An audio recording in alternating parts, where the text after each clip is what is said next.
Finally! Something new to play! Hey, dude, what are you doing? Stealing your games? Why are you doing that? Because I don't have anything to play. Play something on Steam. There's nothing on Steam. Dude, you have a giant Epic Games library. Play something on there for once. That's stupid. Yeah, well, you're stupid. That's a fair point.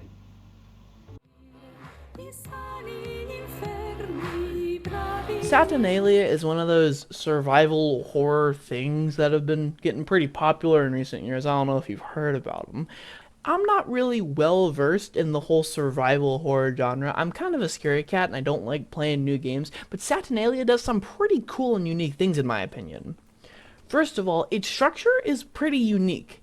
You play as a pregnant woman who's come to Italy to tell her lover the news in hopes that this will cause him to stay with her. Sadly, things start going real bad. There's a spooky monster man who goes shaky. And before I go any further, this monster, I don't know what his deal is. He is so cool. He is so cool. Listen to this.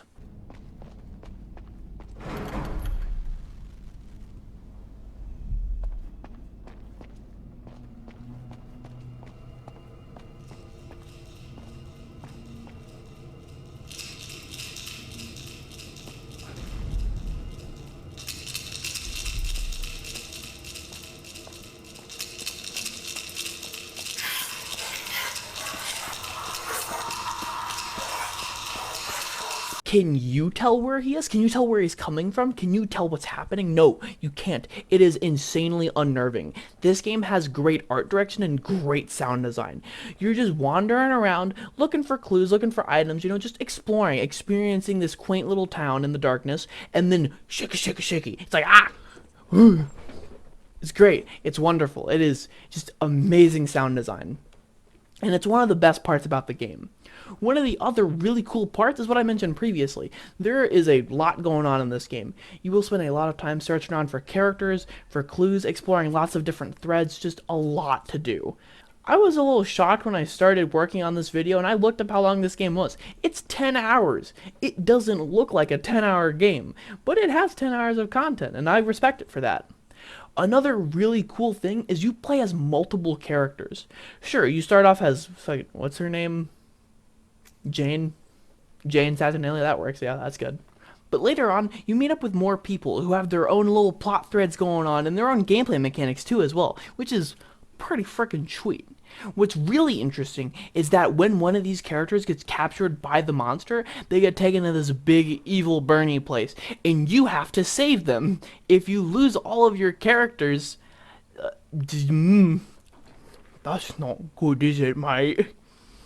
While I've been very positive about this game, I'm just going to be completely honest here real quick. This game did not grab me as much as I thought it would. I was really prepared to sit down and play through this whole game, but I am not a very dedicated gamer. At all, if I'm being completely honest. I get distracted real easily, and I have a hard time getting invested in things. However, if what I've said and what you've seen sounds like a good time or even just an interesting horror game, I highly recommend you check it out. It's probably in your Epic library if you check your free weekly games, or it's on PS5 and it's on sale right now. It's also on PS4, but it's on sale right now. Check it out. It is a good time, I promise you. It may not have clicked with me, but I can recognize when a game is doing something right.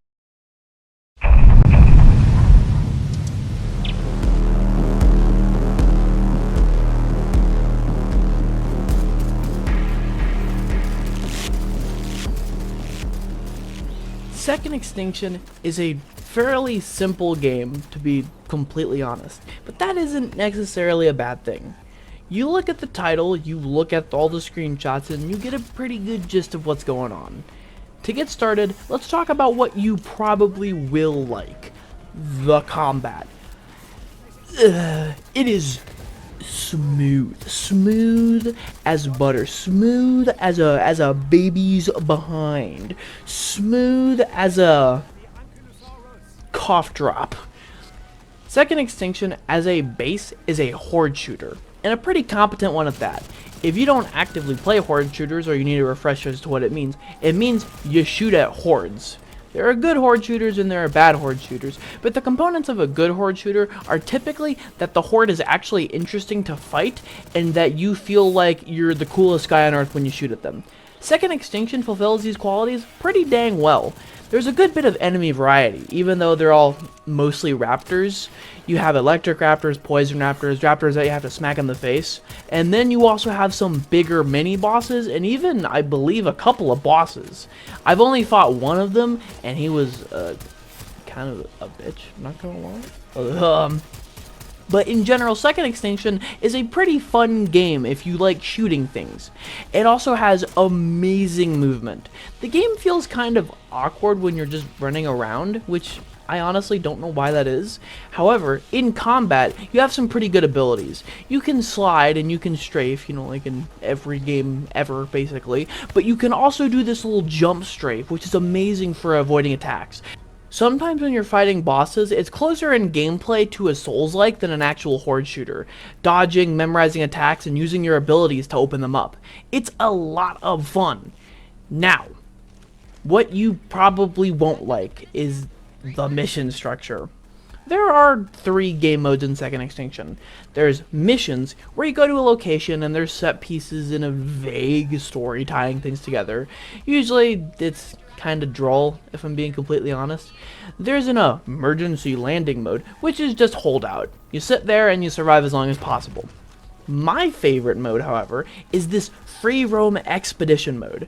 Essentially, you can drop wherever you want on the decently sized map, and you just kind of go around and do objectives.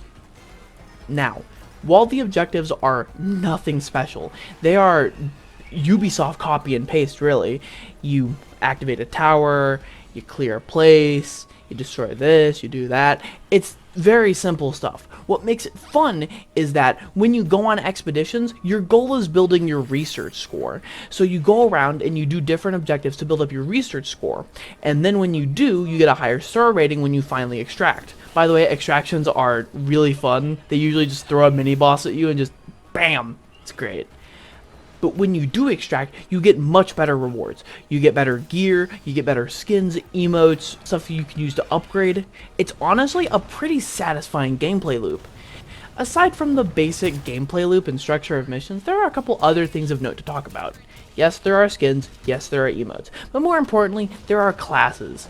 I'm gonna be honest, they remind me a lot of Apex Legends, which, if you're reminding me of Apex Legends, you're doing something wrong. However, they are pretty dang fun. You can get different abilities, different weapons, and mix and match a lot of different stuff.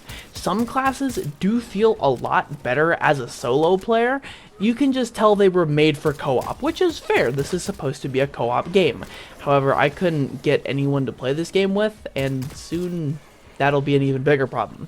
Second Extinction released a pretty middling reviews, and sadly the developers announced last year that it would be taken off of storefronts, and soon they're going to turn off the servers.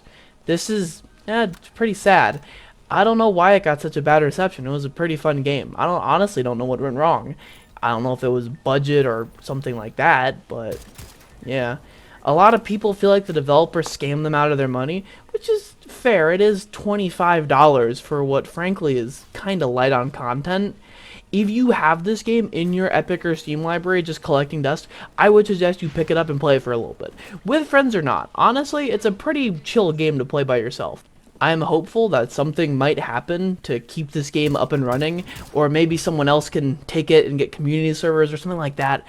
I don't see that happening considering this game is not very popular, but it is a pretty good time. So if you are interested, maybe go looking for a Steam key. It couldn't hurt, really. How much can they be? Maybe don't pay close to $30 for this game, but if you're interested, check it out. It's a pretty fun time. Let's switch gears a little bit. The other 2 games have been relatively accessible to everyone. And it makes sense why they'd be on the Epic Game Store. They're pretty easy to hop into. Rising Storm Vietnam is not that easy to hop into, especially as someone who doesn't play a lot of FPS games. Now, I do play a lot of FPS games, but even I can recognize when a game is pretty toxic and unapproachable. Let's step back. Rising Storm 2 Vietnam is in the same sort of subgenre as stuff like BattleBit and Battlefield. It's a little more involved, slower, and realistic, but it's the same sort of thing. Big maps, lots of players, big objectives. You know what you're getting into if you've played this type of game before. You're probably gonna get shot from across the map, but it's part of the fun. This game it's pretty dang intense, not gonna lie. It has a lot of contributing factors that add to that as well. Now, it's pretty standard for these types of games to have a recon class, or a class who's focused on repairing and maintaining vehicles. Now, this game has that, but you know what those games don't have? Terrible map design. Now, usually, map design is pretty bad. If you've heard me talk about Call of Duty, you know I am a stickler for map design. However, this game has some pretty dang rough map design, and I think it adds to the experience a great deal. Listen, I can't remember the names of most of these maps. However, you know what I do remember? I remember the hill that's impossible to get up, and that when you get to the top of is an absolute mess. Dude, it is like trying to go to the kitchen on Thanksgiving. It is a war zone in here, man. You know what I also remember? The giant concrete building that is so ridiculously unbalanced, but is also so incredibly fun. If this game looks fun to you, I'm gonna warn you, it's probably not gonna go as well for you your first time playing. But it is fun. Get some friends together, put together a squad, and mess around in this game. People were pretty upset when it was free on Epic Games, but I'm sure that's died down now and people are a little chiller. I was not listening to people talk when I was playing this game for this video, because would you listen to them? No. Now, if you're interested in this game and it's not already in your Epic library, I would not spend $25 on it. I would definitely wait for a sale. However, it is a pretty dang good time if you have it and you can hop into it. I'm gonna be absolutely honest. I have not played Squad or Insurgency Sandstorm, and believe it or not, I am not a 6 Days in Fallujah expert. However, I think this game scratches my itch for Milsim. It may not for you if you're looking for something a little more realistic, but I think it's more or less what you're looking for if you're looking for something that's not as extreme as those games are. And there's no eco, so it's good. Man, it was finally nice to play something different for a change. It has been so long since I've branched out. Honestly, I was getting a little bored. If this goes to show anything, it's that there's always something new and fun to play. You just have to look for it. Because I plan on doing more videos like this in the future, I went through the effort of making a tier list of every single Epic Games title in my library. You guys better be grateful, because it took me a frickin' while. If you can't tell from the ratings or my general tone, I'm pretty happy with the games I played for this video. Maybe next time I'll get a little more upset. I know how YouTube likes people ranting. I mean, my most viewed video is literally just a Crime War hit piece.